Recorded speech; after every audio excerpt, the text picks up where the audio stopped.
Thank you for joining us on This Won't Last podcast. Welcome. Today, we're doing our... Welcome! You alright? We are doing our year in review of 2021, which is the sequel to 2020 and the prequel to 2022, which is also a sequel to 2021. This year is, in many ways, it's like... I don't know how to put this. It's like Homecoming. Mm-hmm. No, it's like No Way, Far From Home. Yeah. In some ways, it's an improvement. In some ways, it's much worse. Yep. I would agree. Certainly, it really dug into the Tony Stark theme, while not really creating anything new. But it also took it outside of our comfort zones with going to Europe and involving Mysterio, which was like a tease of the multiverse. But enough about the year 2021. Filthy mother father. Yes, I agree. I feel like obviously we're still in the grip of a pandemic for the most part. You wouldn't know down here in Florida. But Ignorance is bliss. Yes, very much still a thing going on. I saw something earlier. It was like somebody, I think it was Ron DeSantis, tweeted out a thing with the numbers for COVID, and it was like all the other states were like orange and red and yellow, and Florida was blue. And it's like, yeah, when you make up the fucking numbers, yeah, the entire country is wrong. But you're right. Even though somebody literally came out and was like, hey, by the way, they asked me to lie about the numbers. Well, that's the funny part. Is I don't think the problem is nobody's even getting tested. So, like, It's not even about making the numbers up. It's just that nobody's adding to the numbers when they are a number. Nobody cares because they all are convinced. Yeah, they're like, I just have a head cold. Don't worry about it. Yep. Well, and they're all convinced that herd Plus, despite all their bullshit talk, Florida is one of the most vaccinated states in the country. Yep. It's infuriating the fucking how much these people in Florida talk outside their neck. Yep. Common thing, really. I mean, that being said, progress is slowly being made. Yeah, more people are dying every day. So does this mean that 2022 is going to be like No Way Home? Because that'd be pretty dope. Maybe. I think the producers are just going to say, fuck it, let's just get everything. I mean, we're kind of going there that way anyways, I think. I mean, kind of a mid to weak first half, and then just blow us away with the last. I mean, in that regard, 2021 ended that way. Like, the last 3 months have been tremendous. Mm-hmm. So much came out. Yep. Some bad. Mostly good. Yep. Absolutely. One of the things I would definitely say is that there seemed to be a lot of deaths this year. Some of the standouts had a few that were quite sad. DMX has left us. Darkman. Yep. Also, Dustin Diamond passed. Who will Zach torment now? The next generation, probably. Probably. We also had, more recently, as of today, John Madden. This motherfucker couldn't wait. Oh, sorry. Couldn't wait 4 days. I think he's getting out of the way now, I guess. Maybe next will be a cleaner year. I mean, the motherfucker was 85 years old, so it's not a surprise. No. I think more people are in my dad's boat than they were surprised he was still alive. Mm-hmm. This guy, for like 2 generations, is best known. Sorry, for 1 generation, is known as one of the most flamboyant, bombastic coaches in NFL history. For another 2 generations, he's one of the best TV announcers of all time. Yep. For football, and for 2 generations, like the sports game. Yep. Like the one that was named after him. Yeah. I still remember when that first fucking the first one came out on like Sega. like how ridiculous it was, and it's a multi-billion-dollar Ponzi scheme. Yep. You'll love to see it. Yep. Love to see it. Gotta get the updated roster. Pay me another $60. 70 now. Oh yeah. Next generation. On the flip side of that, Bobby Bowden also passed. Fine coach, but nowhere near the influence. Yeah. And I mean, that's certainly not the charisma. A regional. No, Yeah. It's a regional thing. I mean, it's one of those things. It's one of those bittersweet things where, I'm a diehard Orange and Green, and yeah, it hasn't been the same since he left. He was a pain in the ass, but he was an institution. Yep. He was like I don't know. He was like a Joe Paterno with less molestation involved. Hopefully, I mean, he wasn't. I mean, Joe Paterno wasn't molesting people. Just he was allowing it to happen. Yeah. Is that worse? It's not good either way. Yeah. Also, we lost Ed Asner. We lost Paul Mooney. That's certainly. I could have sworn he was dead. Yeah, a little bit. We lost politician Bob Dole. That was a long time coming, I suppose. Quite a few. Larry Flint. I mean, that's something. I mean, wow. End of an era there. Hef already kicked it, so Larry was next, I guess. At least he won. Yeah. Oh, yeah. Joey Jordison, drummer from Slipknot. Wasn't sure this was ever going to happen. Talk show host Larry King. And just old in the earth. Yeah. Rush Limbaugh, Cloris Leachman, Norm Macdonald. Yeah, that was sad. Biz Markie. That was this year.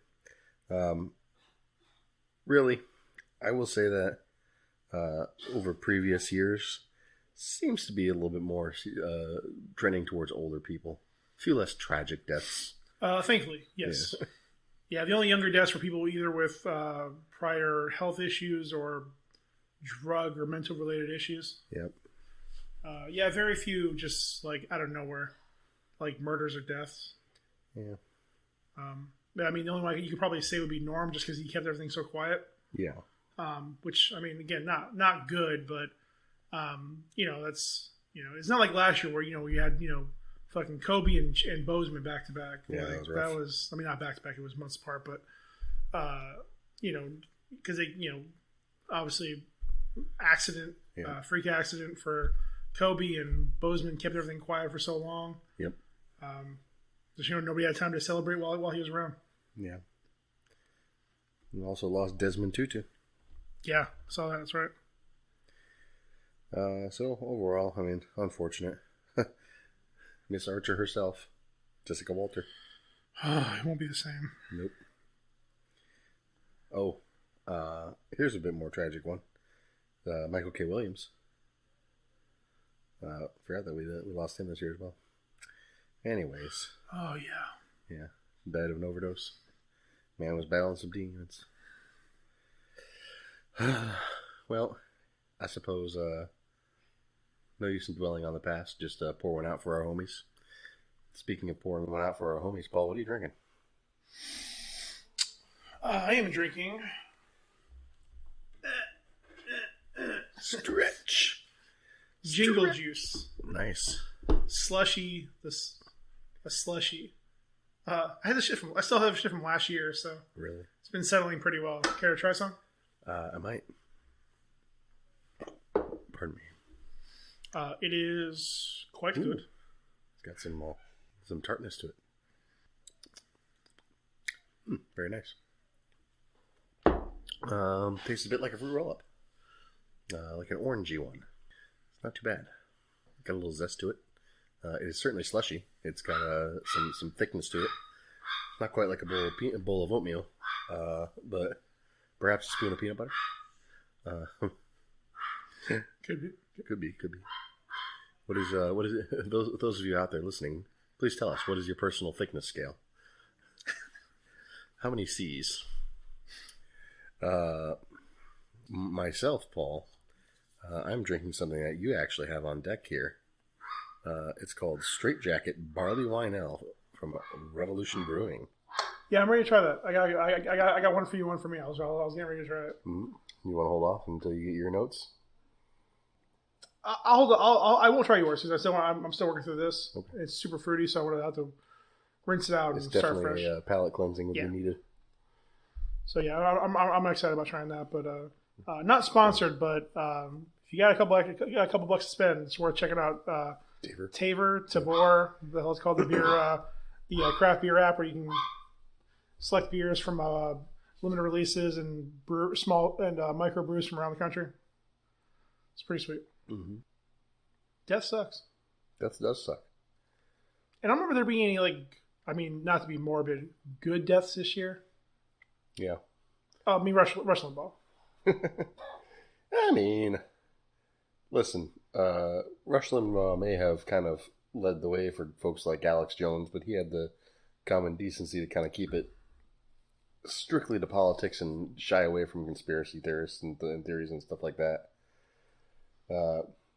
Just spoke his opinion in the way I look at it, but he wasn't out there trying to be like, oh, it's the Democrats, they're lying to you about the COVID and this and that. He was more like just, this is where people, I don't know. He got a little looser towards the end. I suppose so. I would see clips every once in a while, and he was fighting for relevance towards the end because he was in the shadow of Alex Jones, ironically. Yeah. And then even then, he was being more and more relegated to audio, random stream. I think you can only find him on his own website. Yeah. It got pretty rough towards the end. But well, I guess in that way, it's probably better that death took him than he continued on that path. Because that's something where it's like, I mean, I feel like at that point, if that's the path you're going down, then you may want to bow out. And I highly doubtful he would have bowed out. True. So I guess the best way to kind of just combo our way through this year. Yeah. Because again, we're looking at 2 years worth of shows and movies that came out this year, and that's without being said. The last day of the year, we get season 4 of Cobra Kai. Mm-hmm. So next week, we'll talk about that. Tune in next time. Love our optimism. Yep. So let's just go through movies, and I'll say either keep it to a thumbs up, thumbs down, or give it a one sentence thought on it. Okay. Just keep it simple. So Mortal Kombat. Thumbs up. Good shit. Gory and fun. Yeah, thumbs up. I mean, despite our mannequin protagonist. Yep. Fucking good movie, fun movie. Yep. He was a creative character for sure. Oh yeah. He was a creative character. Yeah. But I guess they just didn't want to use mocap. And yeah, that's why you can't create a character in Mortal Kombat. Yep. Godzilla vs. King Kong. Thumbs up. It was fun. I'm glad that they built it up as this big thing where it was who's going to win, and the movie itself was clearly in Camp Godzilla, because that's the answer to this fight. And I think set up for some fun stuff in the future. Yeah. Thumbs up. I have some issues with the physics and the biology of these animals. Mm-hmm. King Kong wildly doubling in size from time to time. Yep. But yeah, fun movie. Just fun, good, dumb fun. Yeah. Again, it wasn't quite the epitome. It wasn't quite. It didn't hit the apex. No pun intended. Yeah. King of the Monsters. Yep, King of the Monsters is by far and away the better movie. It still didn't. It still wasn't the same problem as Godzilla 2016, where we wasted so much time with the humans. Yes. Humans were there for sure, but they at least had stuff to do. Yeah. It wasn't just stare and being on all the time. And Millie Bobby Brown was just there she's there in the background. Yeah. One of the most anticipated movies of this year, Space Jam: A New Legacy. You skipped one. No. Okay. I know. I had to get something out of the way because I just thumbs down. I'm Hard thumbs down. Big Hard thumbs down. I wish it was a little bit better, and there were aspects of it that I enjoyed, but man, it was definitely a thumbs down. Bro, the whole movie, only one joke worked the entire time. Yeah. The only joke that worked, spoilers, was for the halftime pep talk they bring in Michael B. Jordan. Yep. That was the only joke that hit the entire goddamn movie. I hated everything about this film. It was aimless. It was fucking aimless. Yep. And despite how much I disagree. It wasn't aimless. It had a very specific aim to remind you of all the properties that Warner Brothers has. while doing nothing with them. Yep. Like, well, I mean, they released the new Matrix. Now, weirdly enough, they kept bringing up Mad Max while doing nothing with that. I don't know. Yeah, but that's what I'm saying. Is like all it was just played out. It was something that maybe would have worked a few years ago, or maybe would have worked if nothing else was like it would have worked if they would have released it last year and there was nothing else against it. Yep. Could have done some damage. Yep. But this year, nothing. So the other one that we were gonna say, F9: The Fast Saga. What a terrible name for a movie, by the way. It's really bad. I gotta be honest with you. I hate to say this. I can't go either way on this one. Like, it's one of these movies where it's just like... Straight waffle. I wish I could be like, I didn't hate it, but I didn't like it. It didn't give me that same vibe that a lot of the other Fast movies do. Where it's just like, oh man, this is great. This is just dumb fun. The cars going crazy and things like that. Cars were going crazy, but there wasn't as much heart. There wasn't as much humor. A lot of the jokes were kind of even them really kind of jumping the shark in a series that is about nothing but jumping in the shark, with the space thing and 100%. Like it wasn't as fun as I wanted it to be, but I didn't hate it. Nothing about it made me go, "This is a waste of my time." Well, this movie was what I thought it was. Yeah, that's why you took the damn field.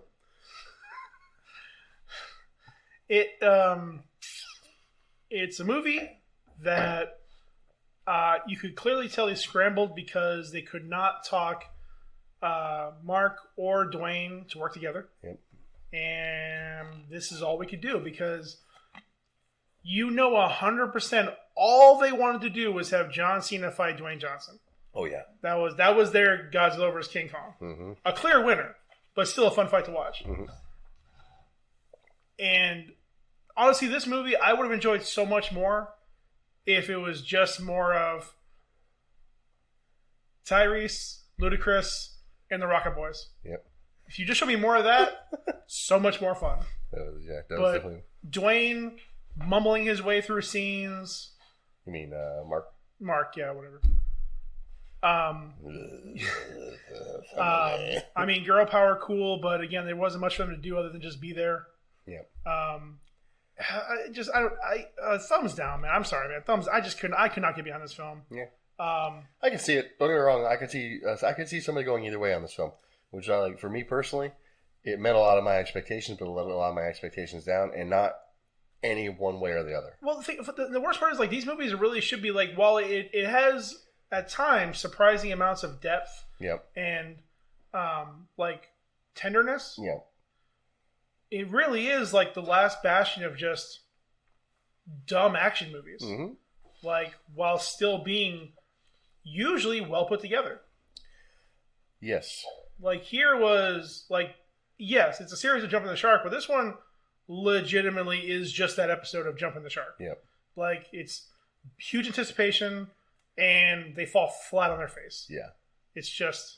The cars and space isn't as fun as you thought it would be, and the magnets are still kind of ridiculous. Oh my god, the fucking magnets! I swear to God. I will say that I feel like, to be completely honest with you, John Cena was kind of wasted in this movie.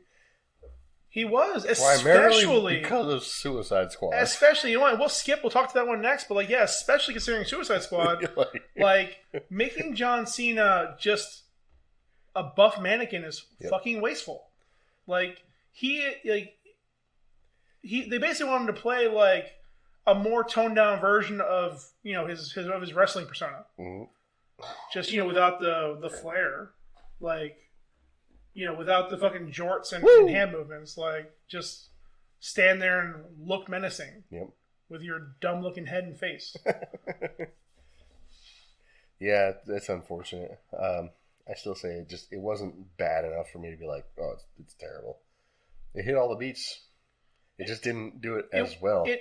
This one, more than every other one, Simply follow the formula. So, in guitar playing, there is an argument to feel for when you're playing, especially like solos. But like the argument is basically like you can be technically very proficient at guitar, and you can play like these very in-depth, progressive, multi modal solos, and do things that like are really crazy and wild and everything like that. But sometimes it's not any better than something that is like just a pentatonic blues lick, which is just 5 notes that you go, up and down this specific scale, and you use it, hold a note here, bend a note there, play rapid succession of notes like, or you could have somebody doing like this big sweeping John Petrucci-esque, and the idea is that like just because you can do all those things doesn't make them any better. So just because Fast and Furious can have a car in space, because they can have the magnets flying all over the place, because they can Tarzan swing a car across the chasm, because they can set up this crazy battle with the plane flying into the car, and you think that it, I never actually thought it was Charlize Theron but they make you want to think that, and it turns out it's a drone. Just because they can do that, just because they do it, doesn't mean they did it well. Yeah.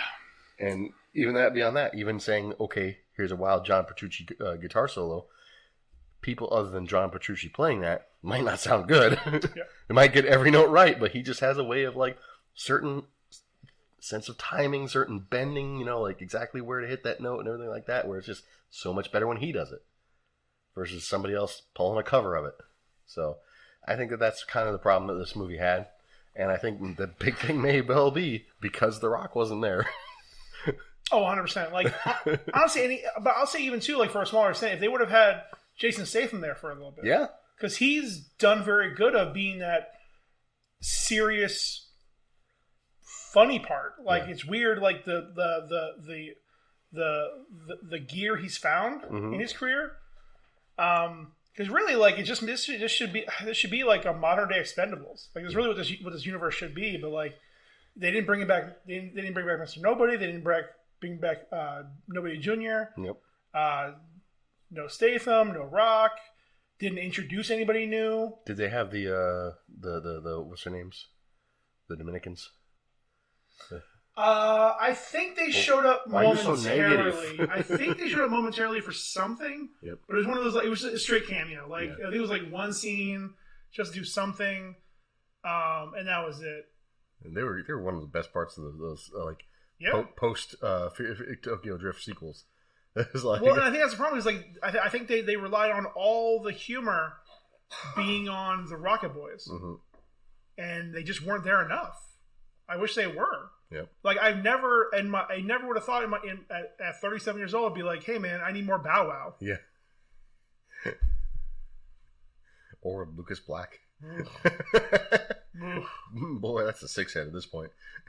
There are only like 2 Lucases in Hollywood, and I never think about him. Can we cast him as the leader or Brainiac?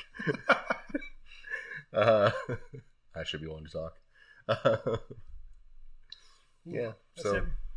I don't know. It's just like I didn't hate it enough to give it a thumbs down, but I didn't like it enough to give it a thumbs up. Fair enough. It's just so the pieces were there, but then let's bounce to the other Cena vehicle, the Suicide Squad. Boy, that's a double thumbs up. Hard. that's a multi thumbs up. I mean, definitely. Can I borrow your thumbs, bro? Definitely one of my contenders for top movie of the year. It was really great. It had heart. It had humor. It had action. It had an interesting plot where, like, who's the villain in that movie? It's the fucking government. like the crazy mind controlling alien is not the villain of that movie. Nope. The murderous criminals who are sent to deal with it are not the villains of that movie. The freaking not drug lords, but tyrants trying to take over the island are not the villains of the movie. The villains of the movie is the fucking U.S. government for lying to everybody about their role in the whole thing and causing all this damage, and when they could have just gone in and taken it out from day one. Yep. Creating a bigger mess and trying to consistently cover it up. Like, wow, that's deep. That's relevant. That's in a movie that includes numerous shots of just John Cena's junk and whitey tighties. That's racist. No, it isn't. Idris Elba is all of us in that movie, by the way. Yeah, he's one of the few. He's just so done with everyone's shit. He's just like so good. I mean, that's James Gunn knows how to make movies, man. Fucking, he just like, I mean, he knows how to make fucking good movies. He does. He knows how to pull on your heartstrings, make you laugh. He knows how to tell a good story and spit some truth while he's doing it. Like, dude's talented. And he's involved in the writing process too, isn't he? Oh yeah, pretty much exclusively. Like, he's always involved in the process. So him and his brother. Yep. And yeah, no, it's insane. Like, they just he's not trying to, like, again, like, this dude, like, knows how to write emotion, knows how to write relationships, he knows how to write connections, actions, set scenes properly, you know, small nuances to characters and developments. And hell, even something as stupid as the fucking, when they're having a competition of who's killing people better in the camp. full of allies, they find out. Non-lethal.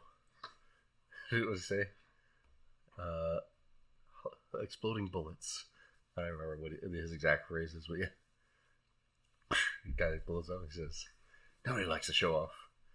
Unless what they're showing off is dope as fuck. Fuck. That's true. It's great characters with great moments and great lines. Like, it's what we want in these movies. Oh man, I'm sad that it didn't do better than it did. Like, it really should have done better. Yeah, sad. I will come back to the ones on the next on the list, but also I'm just gonna say one quick thing. Yep. The music. Oh yeah, of course, yeah. That's James Gunn. The music is comparing this movie to Suicide Squad, the first one. Yep. You see why they were trying to copy him without knowing how to copy him. Yep. Like a movie made of entirely, you know, radio songs, pop songs. Yep. But used, timed, and placed correctly. You know, anybody can just throw songs on and be like, hey, isn't this cool? Remember this from your childhood? But the weird thing about this movie is, like, I think a lot of the music was indie. But that works. These are indie characters, more or less. I mean, pretty much. But again, like, finding the right vibe. He motherfucker knows music. Like, he is a non-douchey version of Tarantino. Mm-hmm. Like, he knows he's characters. He knows story. He knows environment, plot. He knows development and music. But he's not up his own ass about it. No. And he wants to make movies people will enjoy. He's not trying to make fucking Oscar bait. The other thing about this movie also that I think was really interesting, speaking on, you were mentioning of like why the first one was them trying to make James Gunn, visually is so different from what they were going for initially. Oh, yeah. Like, there were all this Technicolor wild stuff, and it's like, I worked for Guardians of the Galaxy because it's in, you know, space.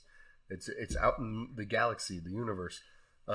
This movie is very grounded, and as a result, had very grounded, like, color schemes and everything. Even just Peacemaker in his dumb fucking costume with his toilet bowl helmet wasn't that ridiculous. Yeah, then just a tight red shirt and some khaki pants. Yeah.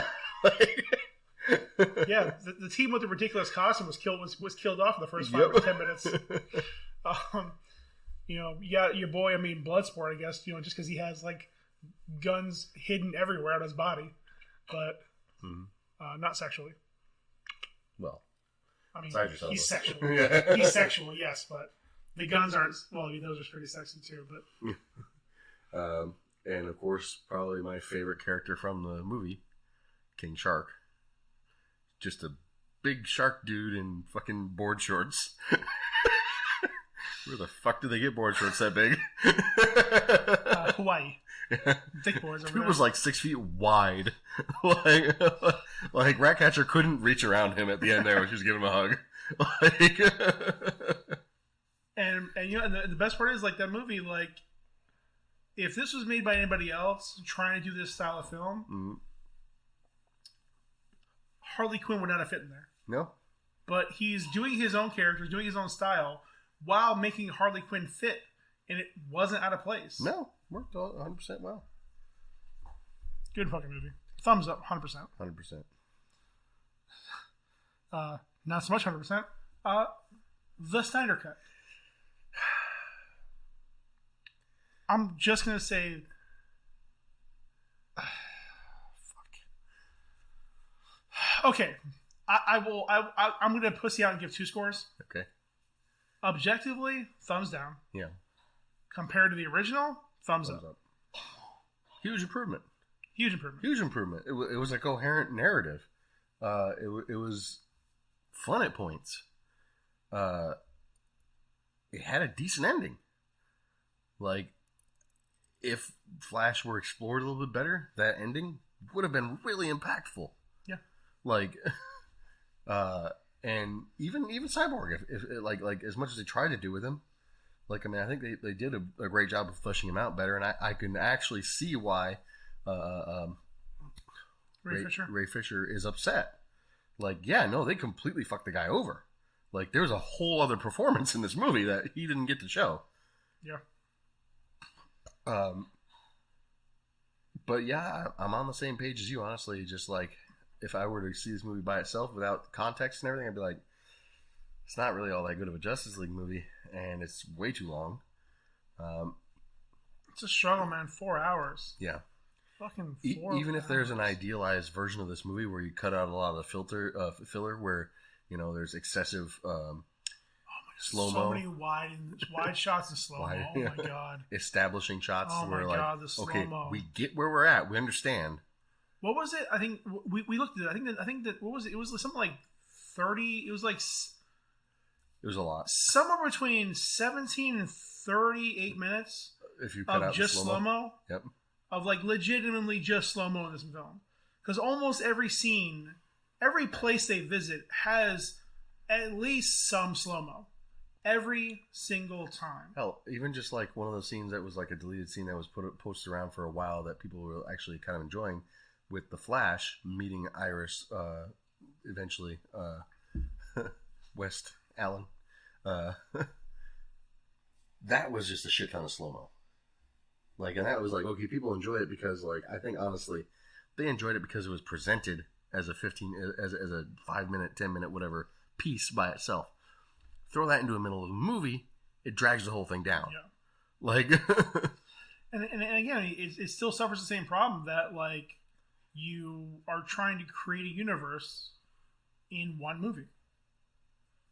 Because they did a shit job of starting it in Batman vs. Superman. Yep.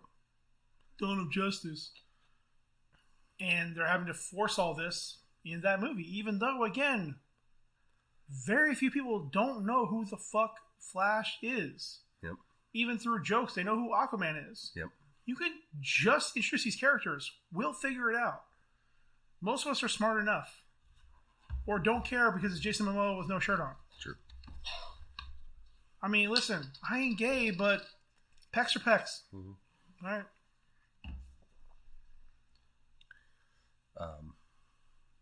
I'd be the hoe for Duncan. God damn it. Yep. Fine. Dune. Where that you brought it up, fucking Dune. Honestly, thumbs up. It was a good movie. Little up its own ass, but it was enjoyable and quite the spectacle. I know you're not a big fan of It relied on that too much to emphasize. Okay, so... But in my defense, I fell asleep halfway through. I think the problem I have with this is that it wasn't trying to be a movie. Yeah, it was trying to be an experience. It was trying to be an experience without... When I left, I couldn't say what happened. I get that. Because you can say every beat of this film in 4 sentences. Mm-hmm. because everything is just people staring off in the distance. Mm-hmm. And even beyond that, I can't turn my brain off and say, hey, this family that the Emperor is afraid of got nuked without any resistance. Yeah.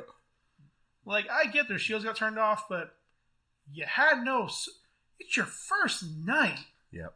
Like, you weren't afraid, like, maybe the shields would go down and have more troops ready to go? Well... All right, bro, fine, sure. And if it was that easy to take them out, why was he afraid of them? For sure. Like... But... Like, we can travel throughout the galaxy, but they don't have, like, planet-destroying bombs yet. Yeah. Like, you could have just, like, taken them off on their home planet. Like... And again, like... They also, like, turned one of their highest fucking people, like, highest ranking, like, members. Mm-hmm. Could have just done it on his home planet and saved the time. Mm-hmm. Like, what are we doing here? Then you're, like, everything you're doing is to tease me for a second or third film. Like, you tease me with albino Drax. Yep. You tease me with the fucking weird fucking, like, snake...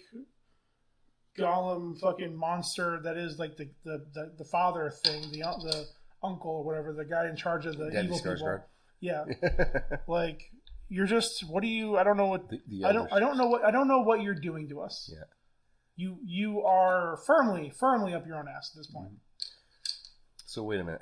Are you telling me, Paul, that a film by a guy named Denis Villeneuve is pretentious? I won't have it. How dare you? Listen, Dennis makes beautiful movies. Dennis Villanova. Anyways, I don't want to shit on it. It's fine. Like, it's... I'm like... 70-30, 60-40. Like, I don't hate it. Yeah. I don't care enough about it to hate it. Yeah. It just...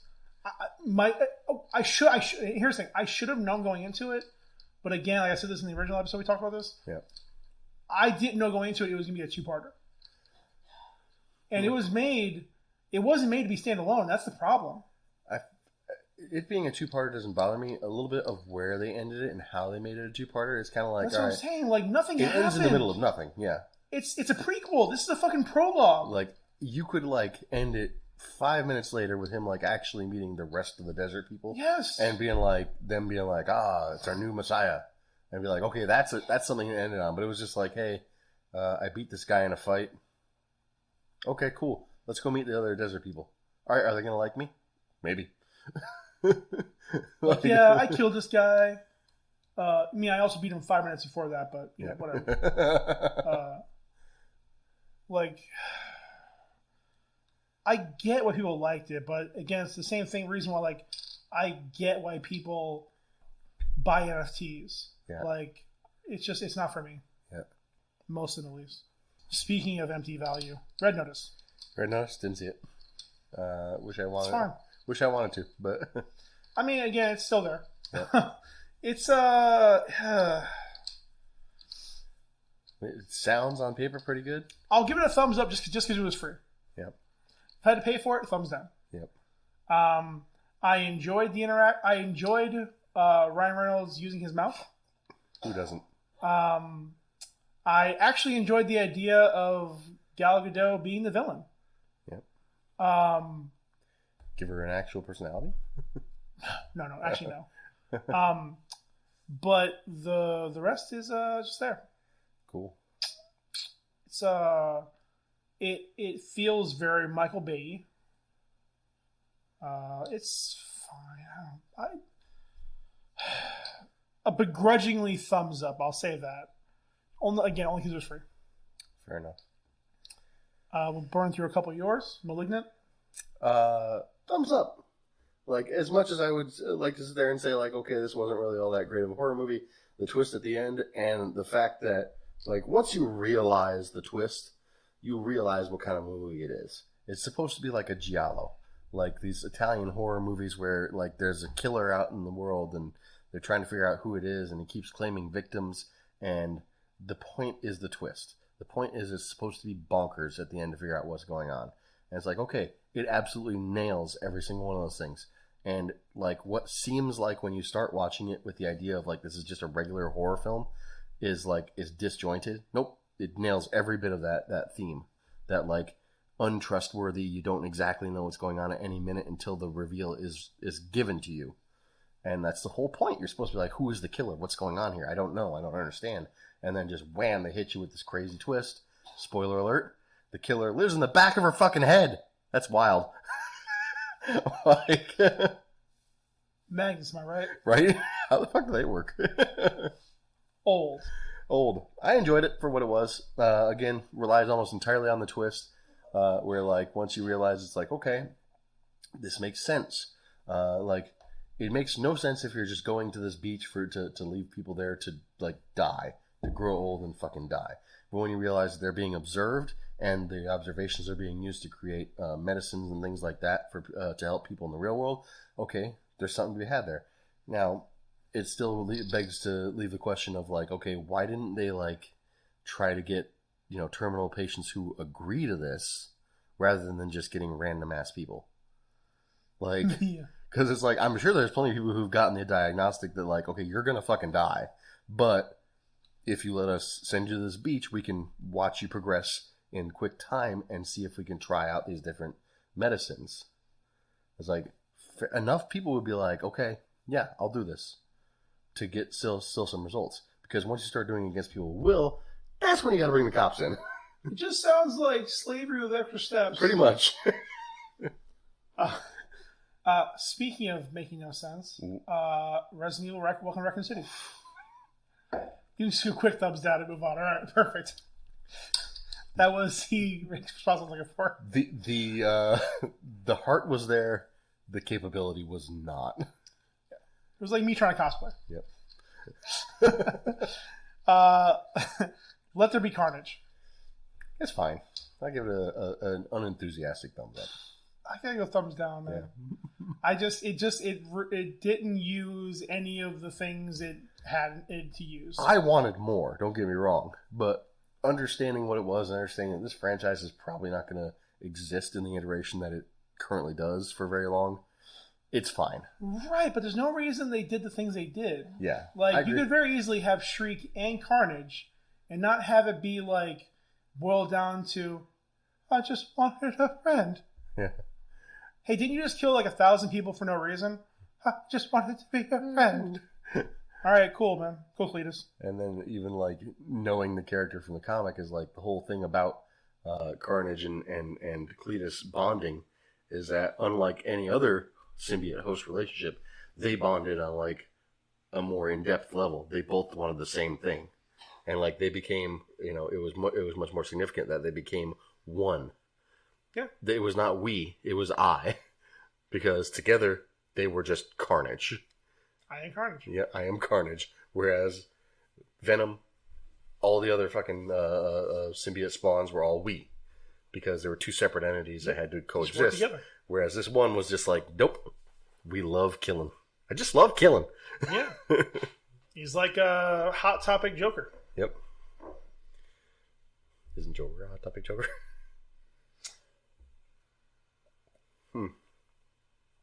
Thrift store Joker. Depends which one you're talking about. I suppose so. Ghostbusters Afterlife? Didn't see it. Thumbs up. Definitely worth seeing. Okay. There are moments where you can definitely roll your eyes, and definitely moments where I know you're not going to enjoy it. Because they're trying a little too hard, but I think that's more about there being a relatively unrefined director and trying very hard to live up to the legacy of what Ghostbusters is and means to people, without trying to be something different, without trying to, trying to distance itself from 2016, and also not trying to be just a shitty clone of the original. There's definitely some eye roll moments, but definitely worth it. When you see catch on streaming or Redbox, check it out. Slaps. I mean, it's got Paul Rudd in it, so. And they did a good job of not relying on him too heavily. I was worried that he was going to be like, he was only in there for It's about a 2-hour movie. He was in there probably 20 minutes. Cool. Maybe 30 minutes. So they did not rely on him. They rely on the children, and I enjoyed it despite the fact that I don't like children as main characters. Yep. That's Finn Wolfhard? Or one of the other strangers? Oh, he's like the number 3. Okay. The girl who actually looks like in real life looks nothing like she does in the movie. Hilarious. Mm-hmm. She's like a pop star kind of thing, I think. Really? An artist, like she's some kind of singer. Egon's kid? Grandkid. Grandkid, okay. That's why they kind of made her up to look like that. Yeah. Yeah. And then the kid, who like the goofy, nerdy kid who hangs out with her and becomes her friend, whose name is Podcast. Of course. For reasons. Well, that won't last. Nice. But yeah, definitely, it's worth a watch. Please check it out. It won't replace Ghostbusters, but it won't be the worst Ghostbusters you see. 100%. As far as like reboots go, one of the best of the year. Cool. Well, it's not really a reboot. It's more like a continuation, a soft boot. Yeah, it's yeah. There's a word. It's a requel. It's a requel or a C-boot. Yep. If it was in Canada, it would be an A-boot. Forget you're so Still forget haven't it. seen it yet. So good. Thumbs So up. good. It does a good job of letting Ryan Reynolds be a safe for work version of himself, and it is hilarious. Because again, he in a lot of movies he relies too heavily on just walking around cursing and saying inappropriate shit. Sure. Here he's fucking edited hard. Oh, he is an NPC. Like, he doesn't walk around saying inappropriate shit. He's a good guy. He's a fucking good guy. And they do a very good job. It's hilarious. Him, Taika does a great job. Your boy from Stranger Things does a good job with the hair, Steve. Yep. I'm sure he has a real name. Doesn't matter. Doesn't matter. It's the hair. Other girl who's there, and somebody else. Will Rella's in there. I don't know who that is. And so this movie is funny because despite it being basically a ripoff of GTA 5, they do a good job of emulating everything without relying too heavily on those tropes. And I completely forgot until the end of the movie that it was a Disney movie, or a Fox movie, because they keep the self-referential shit until the very end. Okay. And it is used fantastically. Fantastically. The end scene where the apex of the fight, the apex of trying to save their world is when they finally drop fucking smother you in all the fucking references and call outs and things from other games and movies and shows within the Disney umbrella, and it's fucking amazing. Fucking amazing. Check it out when you get a chance. Amazing. So I'm going to drop one that you, I know, haven't seen. But Antlers. I went ahead and saw it, and in all honesty, not really having seen the full-on trailers, just kind of looking at little bits and pieces to get a general vibe of it, I thought it was good. That being said, from what I understand about a lot of the trailers that were circulating, because this film got postponed for quite a while, so they kept putting out more trailers, and I guess it looked a little bit different than the final product. That's dangerous. I think if you go in there thinking that it's going to be like the trailers portrayed, you're not going to like it. Whereas if you go into it looking for kind of a semi-psychological horror film with some dope-ass gore, some wild shit in the gore department, you're going to be pleasantly surprised. Shimmy. Yeah. So before I get into Marvel, let's do the last non-Marvel thing. Okay. Matrix Resurrections. Big ol' thumbs down. Big thumbs down. A sad thumbs down. Yeah. This shit was just amateurish. I liked some of the ideas, but it relied, and I guess full spoilers at this point, because again, it relied too heavy on trying to be meta. Yeah. And trying to be self-aware. And not in a really good or well executed way. No, this was a sarcastically made movie. I feel like that's 100% correct. It's really sad. One of the big things that to me, okay, The Matrix is open to a lot of interpretations, especially the original one. What does it mean exactly? There's an element of, and they touch on this in the movie, by the way, in Resurrections. What does the Matrix really mean? Is it a Jesus allegory? Is it, the one being the savior of us all, coming down, sacrificing themselves in order to provide us with what we need to be better people? Is it escaping the grind of corporate culture? Is it the dangers of constantly being connected? Is it, and more recently with Lana Wachowski coming out as a trans person and actually going through a transition, is it a trans allegory? All these things are valid, interpretations of the movies, of the original movie. They fucking beat you over the head with that in the first act and never stop. There's no fucking subtlety to this movie, and it suffers because of it. Yeah, and despite it being like, it wasn't. I don't think it was a rush development. I don't think so either. It misses everything that was fun from the first series. Yep. Like, him fucking force pushing everything was fucking depressing. That was sad. I'm like, John Wick isn't fighting? What are we even doing here, guys? Like, you're relying Okay, so from these films, there's two kinds of fights in the trilogy. Yep. One versus a bunch. Yep. Bunch of robots. Yep. You have a bunch of people versus a bunch of people, so nothing looks cool. Yep. You got fucking Colleen Wing, the daughter of the dragon, and I can't see what the fuck she's doing. Nope. Because everybody just looks the same. Nobody's doing anything impressive. Like, and then when everything gets crazy, it's just force push. Yep. I haven't seen him in anything particularly impressive as far as martial arts go, but I feel like Yaya could definitely do some shit. Yeah. The man is a specimen. And again, I understand. He's a great actor too. I understand Keanu might be busy, but I don't think Colleen Wing's doing shit. Nope. I don't think your boy She gave up coming back as Colleen Wing for this movie. I don't think Yaya was doing... you could have had these people do some shit. And again, they have the background, so it wouldn't have taken 9 months to get the shit coordinated. Yep. You could have had some cool-ass fights and just but it just... It didn't know what it wanted to be, and it was... It was a lost film. It was a movie that didn't need to get made, didn't want to get made, had no goal, and only very loosely, I think, threw things in there that if Warner Brothers is we're going to force number 5, then it's there to do, but nobody cares. Did you see the pitch meeting for this? Yeah.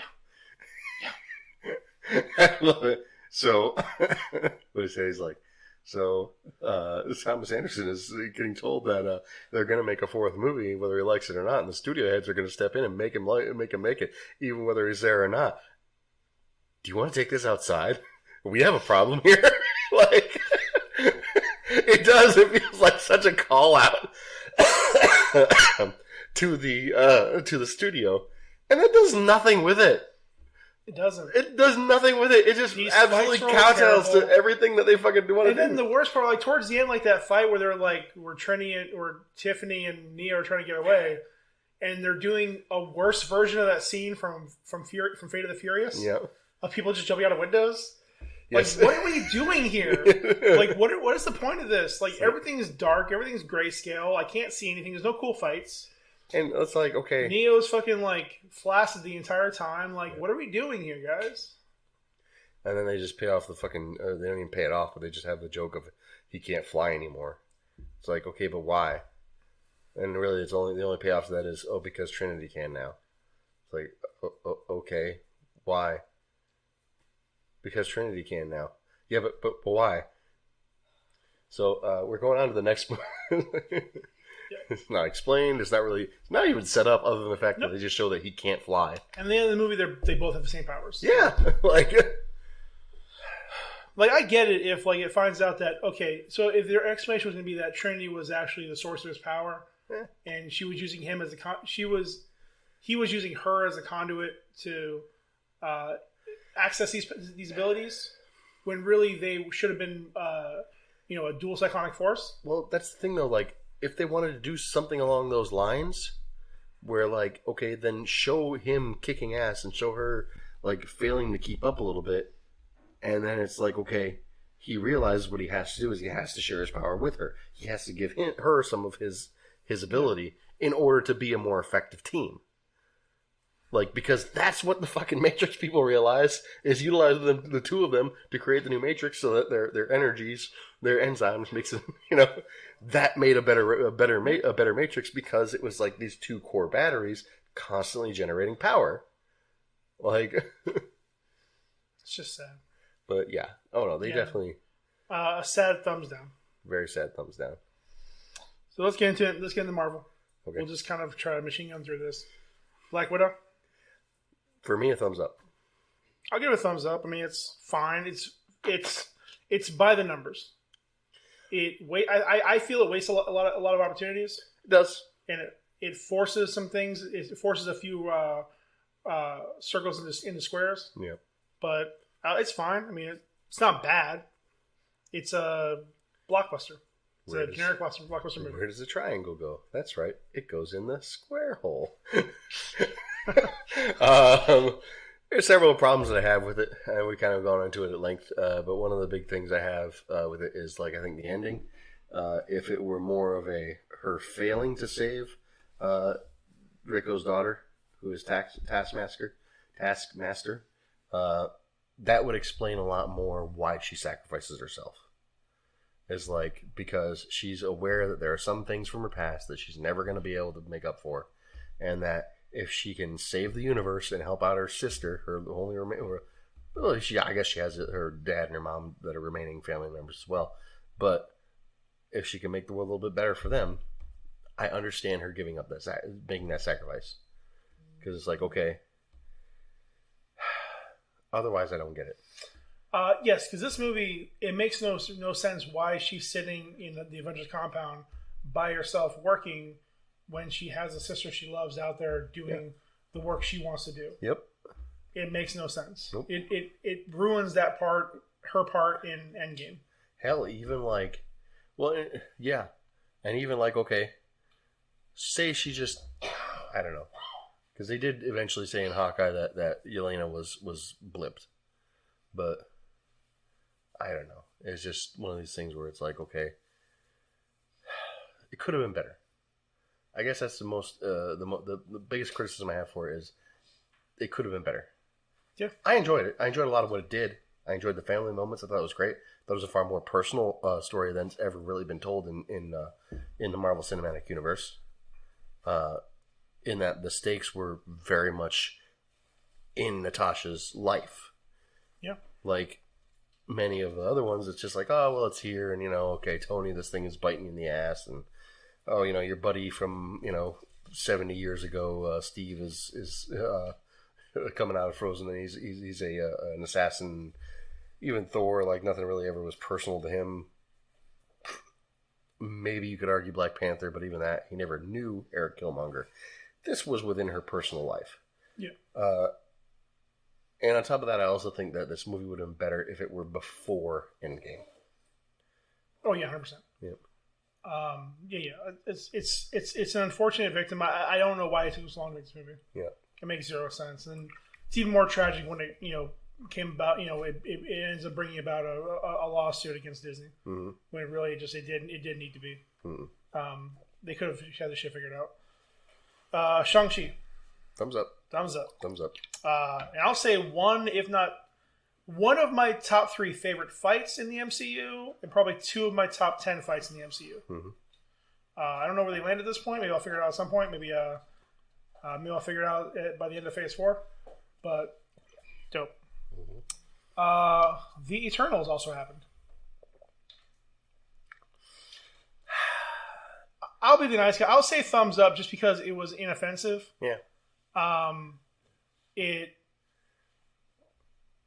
was just a movie. It did nothing. It did very little wrong. It did very little great. It sat in that middle area of like, all right, I can watch this. I mean, they wasted 2 villains Yeah. But it was never really about the villains anyways. No. I mean, I guess the biggest tragedy was them wasting Salma Hayek so early. So that leads to my score.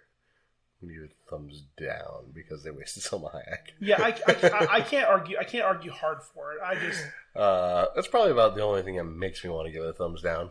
Is just like, and not just Salma Hayek, but just like none of the actors were really used. Like I think these are all talented actors. They're all capable people, and they even showed a lot of their capabilities in their performances. But no one was ever really used effectively. well, and it's hard with 10 brand new characters as main characters. Absolutely. Quote unquote. I mean, they try to default to Cersei and Icarus being the main characters, kind of, sort of. Yeah. But I mean, everybody gets a fair shake of the screen. I mean, with the exception of your girl Makari. Yeah. Wait, is that the app where you sell stuff? It might be.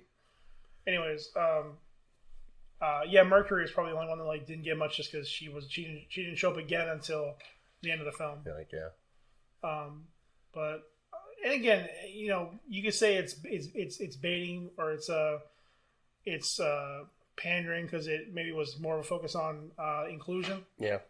But I think it was done fairly well. I mean, it wasn't nothing felt forced. It was fine for it was fine for me. Yeah. I mean, the only forced scene actually I will say was your boy going from hating humans to being a father, like for him, basically 10 minutes later. But anyway, that's my own personal gripe. I'll just move on from it. Well, I'll try to remember the name of the character. But Festus. Festivus. Yes. Festus, whatever. Yeah, Festus. Finally, Paul. Last one on the list. The big one. The one we've all been waiting for. That's right. No Way Home.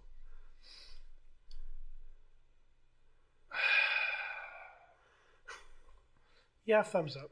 Yep, thumbs up. So I'm not against this movie at all. Mm-hmm. It sounds like I am, but I'm not. What I find weird about it is how this is the movie that said "fuck it" to COVID. Yeah. Like, don't get me wrong, it is the biggest movie of the year. I 100% agree. And even like just under the assumption that you're going to see, spoilers, 2 more Spider-Mans, mm-hmm. and knowing you're going to see the villains from, for a lot of these people, their childhood. Yep. It is insane, like how quickly this film fucking got there. Yep. Like I'm going through different things, and they're like, yeah, we all get the notifications for these movies, and then it's so fucking quickly already. It tied Force Awakens. I mean, had a few thousands or millions of dollars lesser, but in they both had within 12 days hit $1 billion. $1 billion during a pandemic.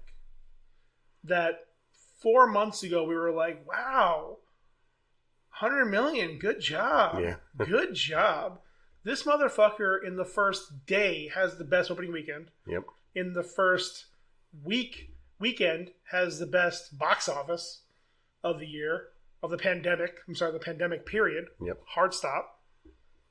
And again, after 12 days, hit $1.05 billion worldwide.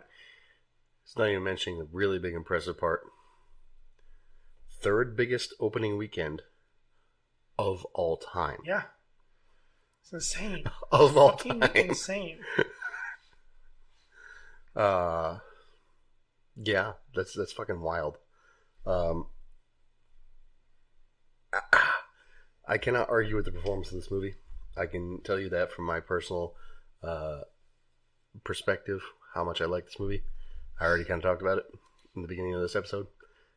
Had a weaker, not weak, weaker first half, but the second half of this movie, it's a reverse Full Metal Jacket. It's I mean, from Ned's first portal, it's all Rise. Mm-hmm. It's fucking, and I mean we've said before, like, for me, I'm sure the same for you. Like, Willem Dafoe was the clear fucking king of this movie. Absolutely. He was an MVP. I think it's before. It's not even necessarily from Ned's first portal, but from, spoilers, Aunt May's death. Like, that's where you hit a low point in the movie. Like, you really are just like, it's only going to get better from here. Otherwise, this isn't a Spider-Man story. It's like, because a Spider-Man story is not about, success. It's not. It's about rising from failure. Overcoming. Yep. And how much more can you fail than losing the one family you have left? Yep. When you're trying to help to somebody who you're trying to make better, somebody who you're trying to help, somebody who you know is a problem, but you're trying to make them a better person. Yeah. And then you end on, his lowest point of having literally nobody. Yep. At least the comics version always had worst cases on May there.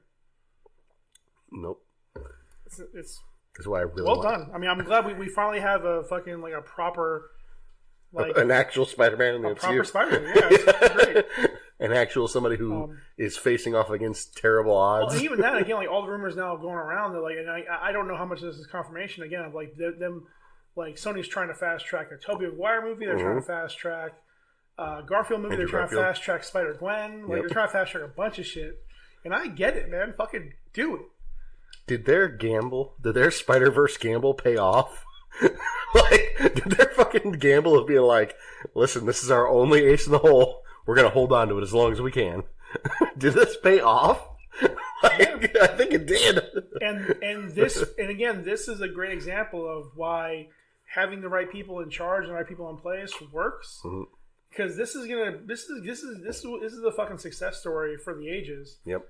And I'm already expecting Flashpoint to fail. Yeah. Despite having one of the most iconic Batman of all time, it will fall hard. Yeah. I agree. Because I just do not. I don't even know who the fucking director is anymore. And I'm not even about to look it up. I don't care anymore. It was like their fourth director. You know what's really wild about this being a success, and again, their gamble having paid off? Somehow, their opponent wins too. Somehow, Marvel is coming out of this on top as well. Yep. They're both just winning at this point. Like, the fans are winning. Sony's winning. Marvel's winning. Nobody's fucking losing at this. Well, yeah, because Disney can use Tom Holland, and they can still use Andrew Garfield and Tobey Maguire. They can make a Miles movie now and not have to worry about it being tied to the MCU specifically. Yep. Like, or they could hint that it is, and it wouldn't matter. Yeah. Like, they could say, okay, yeah, there is a Spider-Verse. All these different Spider-Men are connected to the fact that they are Spider-Man, and that's it. It's like, and that's enough. You can just make unconnected movies and say, fuck it, let's do this. Anybody can be behind the mask. Love to see it. So good. So, we'll try to burn through some of these. So, looking at series and specials. Looking at Marvel on Disney Plus. WandaVision. Thumbs up. Hard thumbs up. Hard thumbs up. Thumbs up. Especially episode 5. You know what I'm saying? Yep. That's right. So I'm living rent free still. Rent free. Captain Falcon? A solidarity thumbs up. Do better. Yes. We can do better. Thumbs up. Yep. Thumbs up. Some things are heavy-handed, but it was good. Very thumbs up. Very thumbs up. Loki. Absolutely thumbs up. Variant thumbs up. Nominee for show of the year. Hard, definitely huge thumbs up. Hawkeye. Thumbs up. I enjoyed it. Solid thumbs up. It's a solid show. Like, I think maybe it's a little detrimental having come after the other series. Yep. Because I feel like the other three kept ramping up. Yep. Oh my god. Sorry. What if? Yep. What if? It's thumbs up for me. The fact that I forgot, I'll say it's a thumbs down for me. Yeah, fair enough. I get that. It's still a thumbs up for me. It's just not a very enthusiastic thumbs up. Yeah. It was enjoyable. They could have done more. I will say where they failed is they anchored themselves into utilizing the MCU. If they had just gone actual multiverse, Yeah. and just done that, but like forcing themselves to kind of like utilize what was in the MCU really slowed them down. Well, especially that first episode with Captain Carter, like they really leaned hard into making like just a lady version of Captain America. Like, and I don't mean And the literally character. that movie. Yeah, Literally the movie. I don't mean Captain America the person. I mean Captain America the movie. Yeah. Yeah. It's like Captain America, but what if a girl? It's like, Yeah. well, okay, but like there'd be other things, like Yeah, and they just barely talked about it. because it's not even just that she's a girl; it's that she's a totally different person. Yeah. Like, It's sad. Sad but true. Yep. Oh shit. Invincible. Invincible. Constantly fairly came out this year. It's so good. Yep. It felt like it's been around for so long. Big old thumbs up, throbbing. Yeah, but from first episode to last episode, it sustains. Yep. It's fucking great. Oh, live action Bebop. Womp womp. Giant, enormous turd. Thumbs down. Depressing thumbs down. Yep. Depressing thumbs down. Welcome to the ouch, motherfuckers. I mean, they kind of tried. Thumbs down. Yeah. The Witcher. Thumbs up. Fuck. Thumbs up. Just finished it. Yep. Thumbs up. So good. So ready for season 3. Yep. Season 3 already looks better than season 8 of Game of Thrones. Yeah. Already. Yep. We're setting up continent-wide fights. It's gonna fucking slap. Multiple spheres. Oh, so good. Oh my god, more multiverses. Yep. So good. So good. Arcane. Hard. Thumbs up. Hard. Stiff. Thumbs up. People of Earth, lend me your thumbs. Yeah, it just came out of nowhere. Just fucking And the best part is, so like, good. again, like I talked to a few people who, like, who were like who were in that world beforehand. Like, they took characters that nobody fucking liked Mm-hmm. and made a great fucking series about them. Yep. Like, it's the world they built is fucking great. Yeah. Jeff Johns, take notes. Yes. Warner Brothers, DC, take notes. That world, Piltover, is way more interesting and exciting than anything you did in your fucking movies. I care way more about The Under than I do about Metropolis. Yep. Or whatever the thing you called Gotham. It's fucking amazing. That series was fucking amazing. It had no right to be that good. Yeah, no. No right. I can't even be mad at anybody because I'm like, nobody expected this. No. Even honestly, when I first started watching, I'm like, this animation, like I wasn't on board for the animation in the beginning.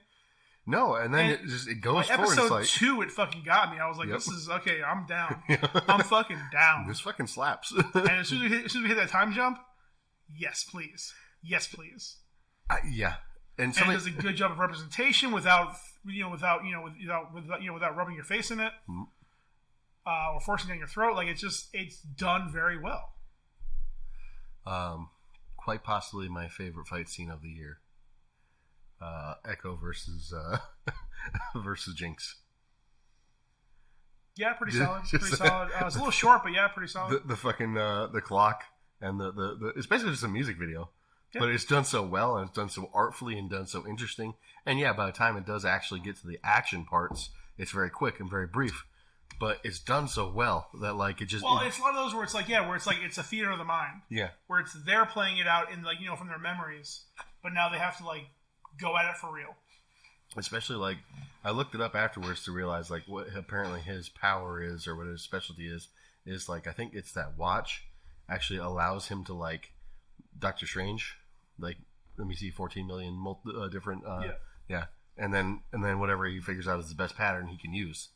So it's like, that was a great representation of that, while also tying it into, like, their personal connection. And it's like, holy shit. It's so good. And then Slaps. Probably one of the best ending scenes. The music in this thing. The music from that fight scene. The music from the very end. Yeah. Various music throughout. This series made me not hate Imagine Dragons. Yeah. I won't go that far. But well, now I just don't care about them. Oh, the enemy. I didn't say I like them. Yeah. I say I don't hate them anymore. I was on board early. Anyways, moving on. Yep. Squid Game. Thumbs up for me. I'll give it a thumbs up. It's fine. Yep. I know you're like 95.5. I'm like 60-40, 65-35. I got a I mean, I struggle with some choices in episode 2 and the last episode. Mm-hmm. I think if they had just gone with it being a single season series, yeah, it would have been great. Because you very easily could have made a season 2 without having to bring your boy back. Yeah. Could have just done it with different people from a different country. It would have served better to have either a bleak ending or a semi-neutral ending. Yeah. This is an open ending. It would have been better if it's just like he's going to live his life happily and get out of his daughter's life because he's kind of screwing things up there, and maybe give them some kind of financial help, and maybe spend the rest of his time just kind of helping people out. Or if he just completely like loses it and doesn't ever like do anything again, like those would have been better endings than just like he never gets over the trauma of having to do what he did. Like that would have been a more realistic ending and an understandable ending. But him just like being like, all right, now I'm going to take the fight to them. All right, I could see that, but that was never really his personality. Yeah, it doesn't fit with what's going on. Like he's making a choice not to see his daughter, but to do this. Yeah. When like, what's the point? Yep. Well, and again, I get the point, but it's not him. It's not who he is. He is kind of a slacker, and like the one thing he does care about is his daughter. He's just not great at taking care of her. So okay, end the series with him maybe somehow getting them the money so that she's taken care of for the rest of life, but then staying out of her life so that he's not a bad influence and keep building up her hopes to be something that he's not. Yeah, I think this is a world that would be much better served. And again, they establish it in the canon. Mm-hmm. Be much better served utilizing different characters each season. Yeah. Because again, like as it's said in the series, the game is hosted by different patrons each time. Yep. So like the next game wouldn't have been in Korea. Yeah, it wouldn't have because he's dead anyways. Yep. So like even if whoever claimed his fortune or whatever else, like why would they have hosted the next game? It would have gone to the next person. Yeah. Like it's kind of the whole point of this. Why not then have the VIPs like it circulates through them? Well, again, from understanding, that's what happens. I mean, from my understanding of how they're doing it, each one hosts their home country. Yeah, because I'm pretty sure at some point, like the second or third episode, they introduced the VIPs. Yep. This year, since we're hosting, we have some big ideas planned or some big things, some special things planned, and like the VIPs have no understanding of these games. Yep. So are you telling me there are hundreds of games in Korea that people don't know about that you choose to change out every year? Mm-hmm. Like, I'm sure there are plenty of games, but like they've been doing this for 20 years or like minimum 20, 30 years. Like they have a room of fucking information about this. Yep. Huge amounts of like again full binders of of years. Yep. It's it just doesn't make sense. Thumbs up. Just some things are just eyebrow raising. Yes. We'll go quickly into this category, anime. All right. Jujutsu Kaisen fucking slaps. Yeah. Fucking slaps. Yep. I know you're a fan of JoJo season 6. So, JoJo season 6, that's something else. Even for JoJo, it kind of goes pretty wild. That being said, the art direction on this is amazing. I got my Govi immersion kit. For those of you who don't know, it's a bunch of LED lights that strap onto the back of your TV, and you use a camera to like project lights on the wall behind it. And it's cool because it follows the colors and stuff.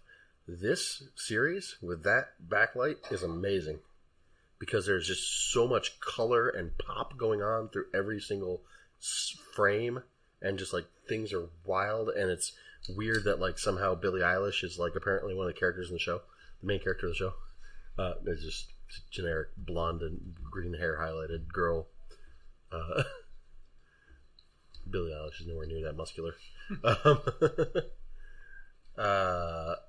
It's certainly, like I said, even for a JoJo's, it's very wild. Stone Ocean, it just came out on Netflix. Season 5 is fantastic, which is the Golden Wind, which was whatchamacallit, Giorno Giovanna. That's really good. But it's only half the season that came out on Netflix, so I'm looking forward to the second half. Wait for it.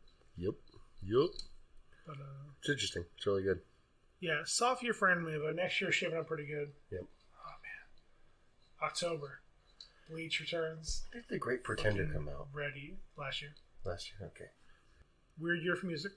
I don't care enough. Yeah, I don't know enough about it.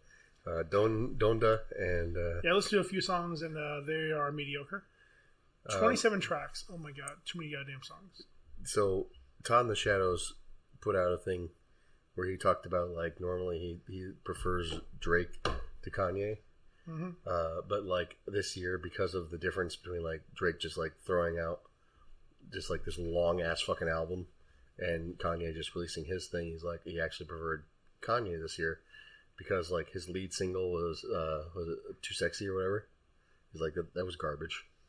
But, it like, was. Yeah. That was the softest, the weakest single from Drake in a while. Mm-hmm. Yeah, I was trying to think, like, it's just, this is definitely his weakest. I mean, his only benefit is that it's been a weak year for music. Yeah. Which is weird, because we have a year that, and again, for us old heads, because this is, I think, a sign of the times, this year we have album releases from Drake, Ye, Adele, T-Swift, and somebody else major probably, doesn't matter. Yet, for all the awards, conversations, everything is about Billie Eilish and Dua Lipa. Yeah. That shit, and Dua Lipa. That shit is hilarious. Mm-hmm. Hilarious. Billie Eilish has been a awards darling since, like, she came out. A little bit. She's been she's been an indie darling, or a darling, for like 3 or 4 years. This year in particular, she's had a glow up. Yeah. And I don't mean just because she started showing her titties.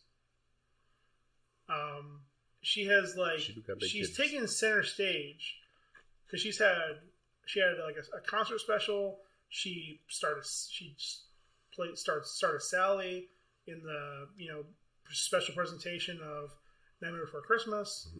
She's done more things to I think kind of come out as an adult. Yeah. I think she was just kind of like the weird. She was a more secluded star. She was happy being like just that girl in the baggy clothes who had songs on the radio. This year in particular, because again, like I think before this year, all she ever wore really were baggy ass clothes, sweaters, heavy things. Like she really didn't show herself off. So all of a sudden, like last summer was the first time she like was shown in bikini. And then, like, this year now, she's done, like, a lot of, like, magazine covers and interviews and been more open. Mm-hmm. And it's shifted, I think, the perception of her. And going blonde, obviously, did that too. But, it's been a weird year for music. But I don't care enough to go into it, because I didn't care about most stuff that came out. Nope. His world. Doesn't matter to us. Well, yeah.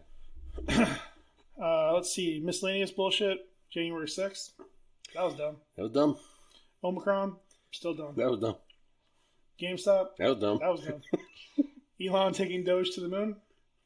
I wish I wasn't on that. I should have solved. I forget what did you call these people? So apparently, like, speaking of, particularly what Paul is talking about, is the title of this topic is Kim K and Pete Davidson, and the proliferation of and I had tried to remember exactly what it was, but it includes Pete Davidson, Travis Barker, and Machine Gun Kelly, and it's the opposite. It's the male version. It's not the opposite. It's the male version of a manic pixie dream girl, and it's like the psycho goblin line cook or something like that. like it's just like absolutely no, that fits. Like it's a guy who you're creepy looking skinny tatted dude. Skinny tatted dude who you're fairly certain does drugs or sells drugs. And it's just like the type of person that, like, if a girl were like unsure about her life, she would just go over there and he'd be like, yeah, babe, do whatever you want. Like, same thing where, like, you know, Joseph Gordon-Levitt is in his architecture job and he's stuffed up and what's her name? Zoe Deschanel tells him, oh, no, you gotta follow your heart. Like, it's that, but, you know, the opposite genders. Like, I mean, don't get me wrong. I mean, good for them. I mean, they're pulling the Kim K's and the Ariana Grandes and the Megan Foxes of the world. mm-hmm. Good on you. Good on you. Yep. The Olympics? Just don't care. No, I don't care Haven't either, cared. but it seemed like it was... Haven't cared since I was a kid. Seemed like they did pretty good. Like, I mean, I wish I could... That's a lie. Yeah. I haven't cared since... what's her name? Nancy Kerrigan? No. Also gymnast. The indifferent one, the one Michaela Maroney. girl, huh? Michaela Maroney. Yeah, Michaela Maroney. She is gorgeous. Yep. Unimpressed Michaela. And before we get to this last thing, do we want to address Astroworld? We did before. So, as far as specific, like, artists' responsibility for their events, if they are adhering to the standards set forth by the safety crew and everything like that, I don't know how you could really sit there and call liability on them. That being said, apparently Travis Scott has a history of kind of like inciting things like this, from my understanding. And if that's the case, I refer back to like Woodstock '99, where like I guess like a bunch of people got hurt, and during like a Limp Bizkit performance, they were playing break stuff, and they were like basically just trying to get people riled up and rowdy. They were like crowd surfing on broken wood and shit like that. And it's like, okay, in that case of a performance, it's like you got to know as an artist, part of your job, you want this reaction from the crowd, right? You want them to just vibe off of what you're doing. So if the vibe that they're going for is mayhem and destruction, you need to own that. You know, there's reasons that like metal shows are only played in certain venues. Like, yeah, I didn't do much research after the fact, but I know there are videos of people trying to approach him on stage, and I think at one point there was a video of somebody talking to him. Yep. Like allegedly after they're aware of things happening in the crowd, yep. And he just kind of pushes them off and goes back to doing his songs. Yeah. Because again, it was like 34 minutes after like he should have been aware of things happening. Yeah. He kept going. And again, whether it's his failure or the failure of his team for not stopping him, it's a tragic event that, again, I don't want to bog down the rest of the episode on this, but hopefully that's the last time we have to have one of these conversations. It won't be, but do hopefully better. it's one of the last times. Yeah, Do better. Yep. Come on, Travis. Come on, Cactus Jack. And the attempted cancellation of one Dave Chappelle. That's dumb. For numerous reasons, but well, it was odd that it was this special of all the specials. Right. Like I get it for the first few. it seemed like to me that this one was probably the more supportive, and like it almost seems like they're calling him out for being supportive. Like they want him to be like, all right, take back everything you said before. He's like, no. Well, I think this is like it's like when some okay, so this is a bad example, but it's like at the end of his career when Kobe was voted to the All-Star team when he was fucking doing terrible fucking numbers, but it was more of a lifetime achievement award. Yeah. it's kind of what this is. It's because of his body of work, not because of what he did this particular time. Because this was the most tame and the most supportive of all the specials. But I think because he was so abrasive or non-compliant with his other ones, that them knowing this is his last special for a while, they wanted to call him out. Yeah. It was his last chance for a little bit to really have their voice heard. So I guess the problem is that he was honest with it. So, an interesting comparison I saw, and it was more or less in support of the whole cancellation of Dave Chappelle, is them talking about Dave Chappelle having the closer come out this year versus Bo Burnham releasing Inside. And then comparing the two of them, saying, like, at the beginning of their career, they both had very problematic material. Mind you, Dave Chappelle started easily a decade and a half earlier. Do you agree? 30 years. 30 years earlier? Yeah. He started when he was like 16 back in the 80s. Oh, fair enough. Well, yeah, I guess so. But 25 years. Man. But he got famous probably in the early 90s. And Bo Burnham probably got famous in the mid to early 2000s. Yeah. So whenever YouTube started. Yeah. So basically the thing that they talked about was that Bo Burnham had a lot of these bits, which I feel like much of his problematic quote-unquote material was purely in jest. Not like in something that he actually believes is like legit, but thinks it's just funny, but something that he sees as being a dumb point of view. Like where he talks about fucked a fat chick on an elevator, it was wrong on so many levels. It's like, he just thinks that that's funny wordplay. He's not fucking fat shaming people. He's not kink shaming people for liking fat people. He just thinks it's goofy and funny. Whereas some of the things that like Dave Chappelle thinks about homosexuals and trans people is probably his legitimate opinion. But I feel like he's a fairly open-minded person. The idea, although, was that like they very much praised Bo Burnham for kind of turning around in this most recent special versus Dave Chappelle kind of leaned into it. I could see that interpretation. However,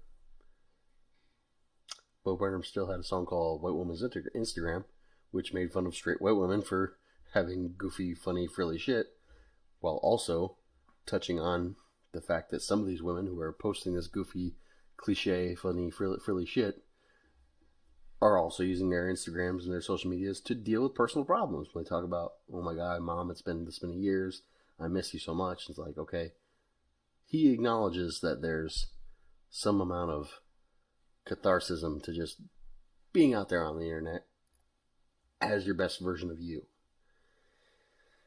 Dave Chappelle understands when people are going through a change and want to put themselves out there as the way they see themselves.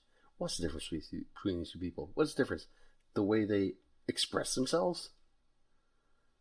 Like, I feel like at the end of the closer, you very much understand that Dave Chappelle gets that, like, okay, I don't get trans people's problems. But you're a person, you're going through it. I can respect that.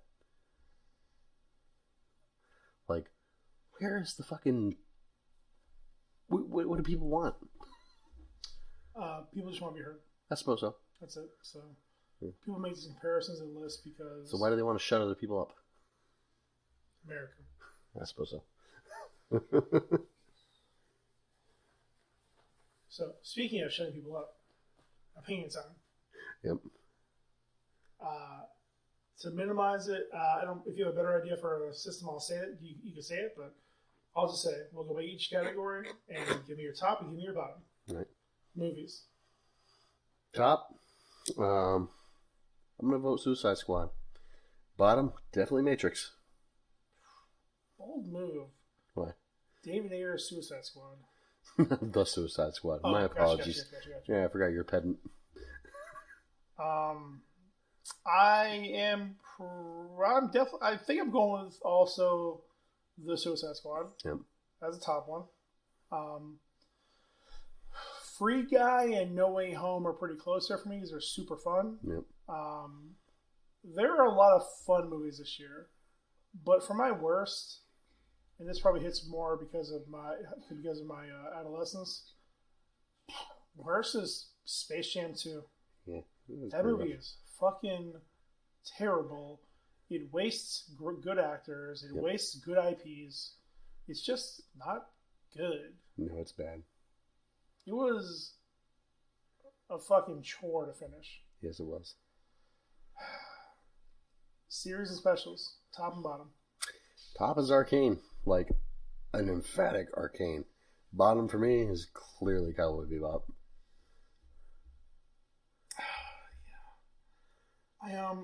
It's close, man. It's because, like, on the surface level, it might be a 2 or 3 way tie between Witcher, Invincible, and Arcane. Yep.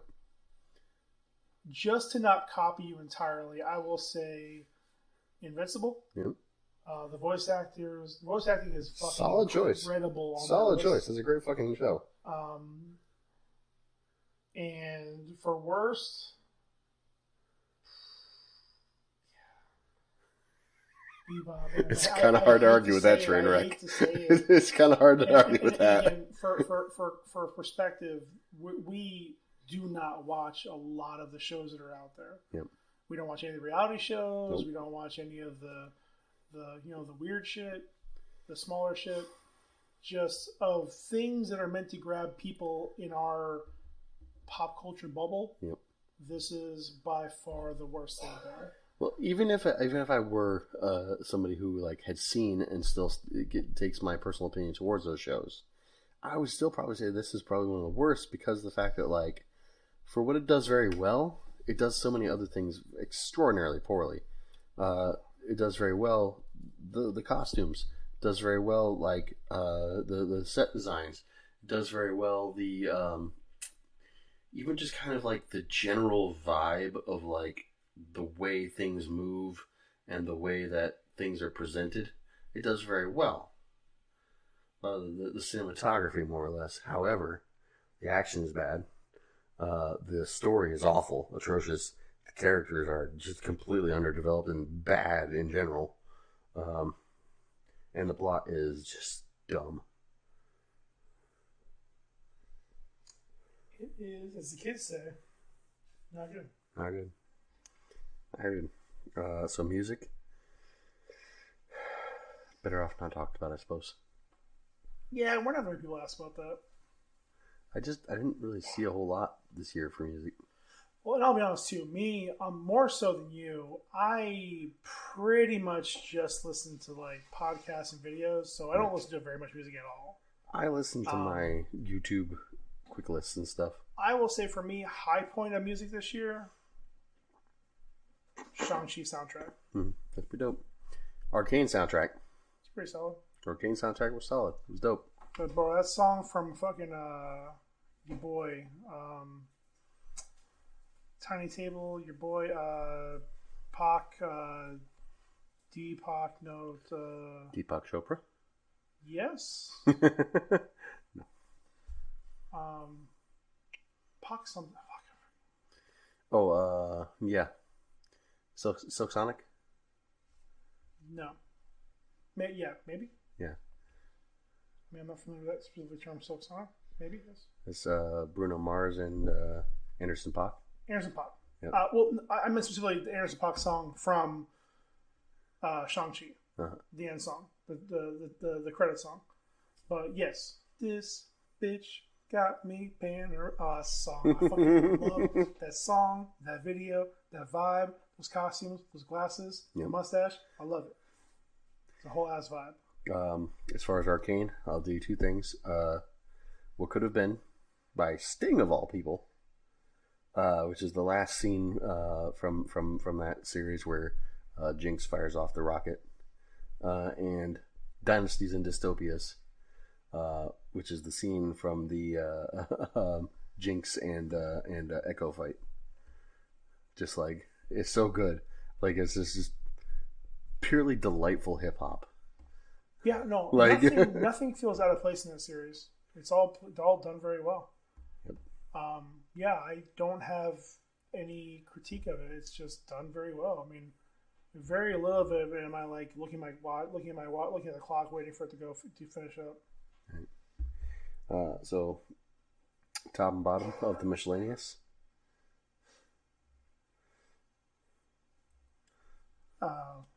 Bottom is January 6th. Yeah, small stuff. Top, let me get back to it.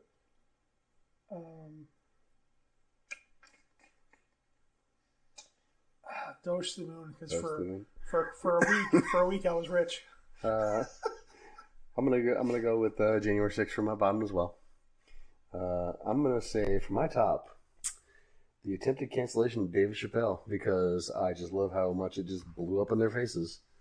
It's like you're trying to cancel a man who literally just kind of bared his soul and was like, "Listen, I've never got this thing, but I have a friend who was affected by it, and it hurt me, and I feel bad about it, and I don't want things like that to happen again.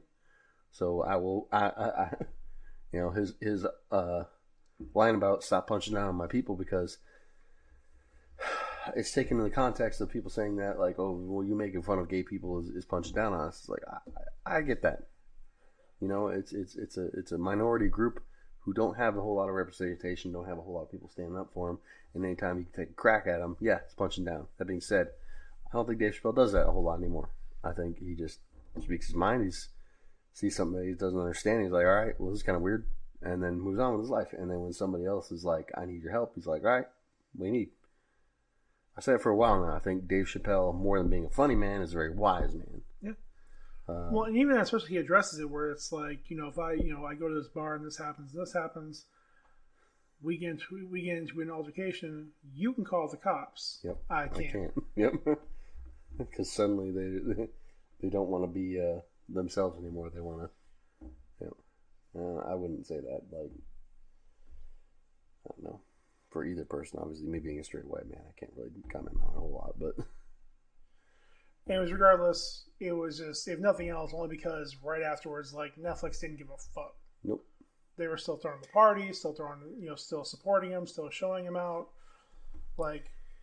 Well, so I feel like there's a lot of news articles that were being kicked around at the time about, like, things that were going on that were completely taken out of context, and they talk about, like, the people who were fired, who were trans employees who were fired for the way that a lot of their headlines were written was for staging a walkout or staging something for against the special, when the real reason they were fired is because they interrupted a board meeting.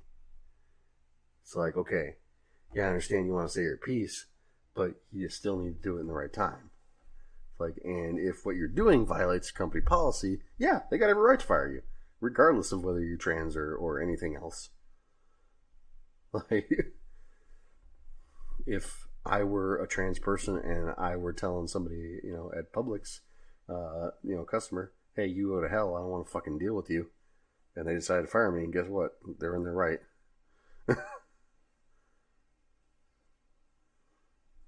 So, it is what it is. Things usually are, unfortunately, either one way or the other. No. But entertainment wise, I'll say 2021 was an improvement over 2020. Yep. And again, very little talked about because neither of us are there yet or watch it. 1000th episode and chapter of One Piece. Now, One Piece, I think this year finally surpassed Superman for most issues sold in history. Wow. Insane. It's been around for 24 years, 25 years, and still number one, or it'll be back to number one on Shonen Jump. What a cranking that shit out, huh? It's insane. He lost number one momentarily last year, but that was only because Demon Slayer finished up, and now Demon Slayer is done. Like, there's a lot of mangas that are done, like, over with. Their story's over. And next year, man, looking at Chainsaw Man, Bleach is coming back, yep. Attack on Titan's finishing up, Haikyuu's coming back. The new year of anime. A bunch of stuff finally happening. 2021 was a fucking wet noodle. Yep. I love Jujutsu Kaisen, and I have not watched any of Demon Slayer yet, but I also didn't care about season 1. That's true. So there it is. Yep. I guess season 4 of My Hero. It was there. Yep. Yeah, it was there. The movie was on film. It was a movie film for theaters. It was fine. It was just fine. It was fine. It wasn't horrible. Not as good as the second one. Nope. It was fine. Oh well. I think that's the year. I think that's the year. That's gonna do us for That's gonna do it for this us at wait, hold on. Use take 2. That's gonna do it for us at This Won't Last podcast. Nailed it. Yep. You're more than welcome to take over anytime you want. Appreciate you coming by. Thank you for listening. Thank you for hearing. I appreciate you coming by, sir. Nice. I'm glad. No, I appreciate you appreciating me coming by. I appreciate the way about that you conduct your business. Uh-huh. I appreciate the way. I appreciate the process in which you engage in transactions of a fiscal nature. That sounds sexy. It does, doesn't it? So, on behalf of us at This Won't Last podcast, thank you for joining us. Check us out on the socials. D-Easy wishes he could be here, but he's not. So, next time. Pete Breezy has been my left. Yep, still here. And I have been Ryan Bunton. On his middle. Yep, and right up in them guts. So, bye. Bye. Bye.